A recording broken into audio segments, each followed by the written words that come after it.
दादांच्या राष्ट्रवादीमध्ये सध्या दोन ताईंचं भांडण सुरू आहे आणि हेच भांडण दादांच्या डोक्याचा ताप वाढवणार की काय अशी सुद्धा चर्चा आता रंगू लागलेली आहे।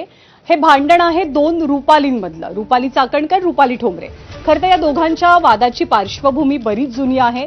याआधी सुद्धा अनेकदा या दोघी जणींमधला वाद समोर आला, पण यावेळेचं निमित्त ठरलं ते पुण्यातील माधवी खंडाळकर या महिलेनं फेसबुक लाईव्ह करून रुपाली ठोंबरे यांच्यावरती गंभीर आरोप केलेले जे होते ते निमित्त।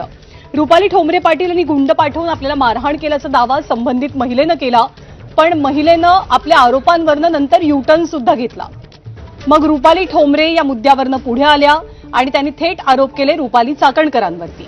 रुपाली चाकणकरांनी बदला घेण्यासाठी माधवी खंडाळकरांना हा व्हिडिओ शेअर करायला लावल्याचा सनसनाटी आरोप ठोंबरेंचा आहे। त्यामुळे हा सगळा वाद सोडवण्यासाठी दादांनाच एक प्रकारे पंचाच्या भूमिकेत जावं लागेल असंच काहीसं चित्र आहे।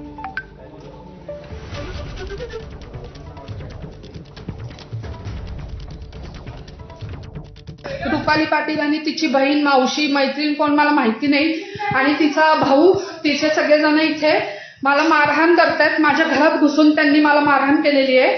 केवळ मी काल एक पोस्ट आणि माझं वैयक्तिक मत एक लोकशाही म्हणून मान्य केलेलं आहे। त्यामुळे लवकरात लवकर हा व्हिडिओ सगळीकडे शेअर केला।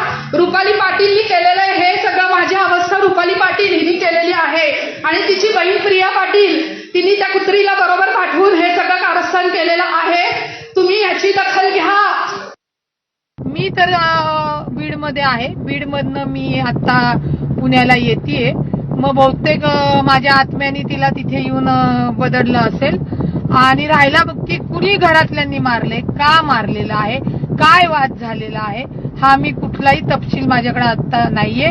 त्या एवढंच कळलेत की दोन्ही पार्ट्या पोलीस स्टेशनला आहेत आणि त्या दोघंही वाटतं एकमेकांच्या विरोधात तक्रार देतात। आता काय तक्रार देत आहेत, कशासाठी, काय झालेलं आहे याची मी निश्चित माहिती घेऊन सांगेल। मी रुपाली पाटील असू दे, प्रिया पाटील असू दे, आम्ही खूप लहानपणापासून एकत्र होतो। काही गैरसमजुतीमधून आणि काही गोष्टींमधनं हे वादविवाद वाढत चालले होते। गेले बरेच वर्ष एकमेकांना आम्ही तोंड सुद्धा दाखवत नव्हतो। अचानक या सगळ्यांमधनं काही ना काही असतात गैरसमज करणारे लोक, आणि त्यामुळे आपल्या डोक्यामध्ये काही गोष्टी राहून गेलेल्या असतात, त्यातून या गोष्टी घडलेल्या आहेत। तर ते सगळे वाद आम्ही आता पर्सनली एक परिवार समजून मिटवत आहे। त्यामुळे प्लीज याचं कोणी कुठल्याही प्रकारचं राजकारण करू नये असं मी सगळ्यांना विनंती करते। माधवी खंडाळकरनी 6 वर्षात पोस्ट केली नाही हो, आणि माधवी खंडाळकर अचानकपणे 2-3 दिवसापूर्वी काहीतरी पोस्ट करते। मी ती पोस्ट बघितली नाही, मला लोकांनी पाठवली, पण ती पोस्ट तिने हाईड पण केली, म्हणजे नंतर अकाउंटच हाईड केलं। मग का ही पोस्ट करायला परावृत्त करणाऱ्या रुपाली चाकणकर आणि त्यांची टीम आहे, मग यांचाही पर्दाफाश झाला पाहिजे।